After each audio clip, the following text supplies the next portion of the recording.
আজকে আমরা শিখব আল্লাহর সাথে কিভাবে কথা বলতে হয়। হ্যাঁ, আপনি ঠিক শুনেছেন। এটা শুধু একটি বিষয় না, এটা আপনার জীবনের মোড় ঘুরিয়ে দিতে পারে। আপনি হয়তো অনেক পাপ করেছেন, ফিরে আসতে ভয় লাগে। আপনার ভিতরে যদি একটু আশা থাকে, তাহলে বলবো এই ভিডিওটা আপনি মিস করেন না।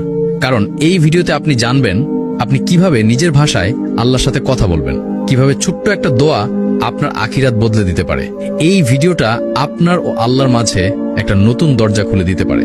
একবার মন দিয়ে শুরু থেকে শেষ পর্যন্ত দেখে ফেলেন ভাই, হয়তো আজই হবে আপনার ফিরে আসার দিন। এক, আল্লাহ দেন এমনকি যখন আমরা চাই না। চলুন আমরা ফিরে যাই আমাদের আদি পিতা আদম আলাইহিসসালামের কাছে। আল্লাহ সুবহানাহু ওয়া তাআলা আদম আলাইহিসসালামকে সৃষ্টি করলেন। তারপর তিনি আদম আলাইহিসসালামকে জান্নাতে জায়গা দিলেন, খাবার দিলেন, পোশাক দিলেন, একজন সঙ্গী দিলেন, হাওয়া আলাইহিসসালাম। একটা বিষয় লক্ষ্য করলেন, আদম আলাইহিসসালাম তখনও আল্লাহর কাছে কিছু চাননি, তবুও আল্লাহ সব দিয়ে দিলেন। এই ঘটনা আমাদের কি শেখায় ভাই? আল্লাহ সুবহানাহু ওয়া তাআলা আমাদের দেন এমনকি যখন আমরা চাই না কিংবা চাইতে ভুলে যাই। আপনি কি কখনো ভেবেছেন আজ আপনি যে নিঃশ্বাস নিচ্ছেন, আপনার হাত পা ঠিকঠাক কাজ করছে, আপনার ঘরে খাবার আছে, আপনি আজ বেঁচে আছেন, এই সবই আল্লাহ সুবহানাহু ওয়া তাআলা দিচ্ছেন, আপনি চাইলেও না চাইলেও। কারণ আল্লাহ সুবহানাহু ওয়া তাআলা হচ্ছেন আর রহমান, অশেষ দয়ালু, আর রাজ্জাক, যিনি রিজিক দান করেন।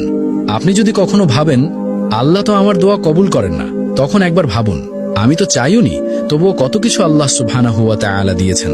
তাহলে আপনি যদি আল্লাহর কাছে হাত তোলেন, আপনি যদি ভালোবাসা নিয়ে ডাকেন, তাহলে কি তিনি আপনাকে শুনবেন না? শুনবেন ভাই, তিনি সবসময় শুনেন, তবে শুধু কান দিয়ে না, তিনি আপনার হৃদয়ের কান্না শুনেন। ২. আদম আলাইহিসসালামের ভুল ও দোয়া। আমাদের পিতা হযরত আদম আলাইহিসসালাম জান্নাতে ছিলেন। আল্লাহ তাকে সবকিছু দিয়ে দিয়েছিলেন, তবু একসময় তিনি একটি ভুল করে ফেললেন। আল্লাহ যেই গাছ থেকে আদম আলাইহিসসালামকে দূরে থাকতে বলেছিলেন, সেই গাছের ফল খেয়ে ফেললেন। এখন একটু ভাবুন তো, এই ভুলটা করার পর আদম আলাইহিসসালাম চাইলে কি করতে পারতেন? চুপচাপ লুকিয়ে থাকতে পারতেন, দোষটা হাওয়া আলাইহিসসালামের ঘাড়ে দিতে পারতেন, কিংবা পালিয়ে যেতে পারতেন লজ্জায়। কিন্তু না ভাই, তিনি পালাননি, তিনি ফিরে এসেছেন। তিনি আল্লাহর কাছে মাথা নিচু করেছেন, তিনি কেঁদে কেঁদে দোয়া করেছেন। তিনি বলেছেন, হে আমাদের পালনকর্তা, আমরা নিজেদের উপর জুলুম করেছি। যদি তুমি আমাদের ক্ষমা না করো আর আমাদের প্রতি দয়া না করো, তাহলে আমরা তো অবশ্যই ক্ষতিগ্রস্ত হয়ে যাব। কি চমৎকার দোয়া ভাই! না কোনো বড় বড় শব্দ, না কোনো সাজানো ভাষা, শুধু একটি ভাঙা হৃদয়ের কান্না। এই দোয়া ছিল ভালোবাসার, ছিল লজ্জার। এটাই আমাদের শেখার মতো বিষয়। আমরাও তো ভুল করি, তাই না?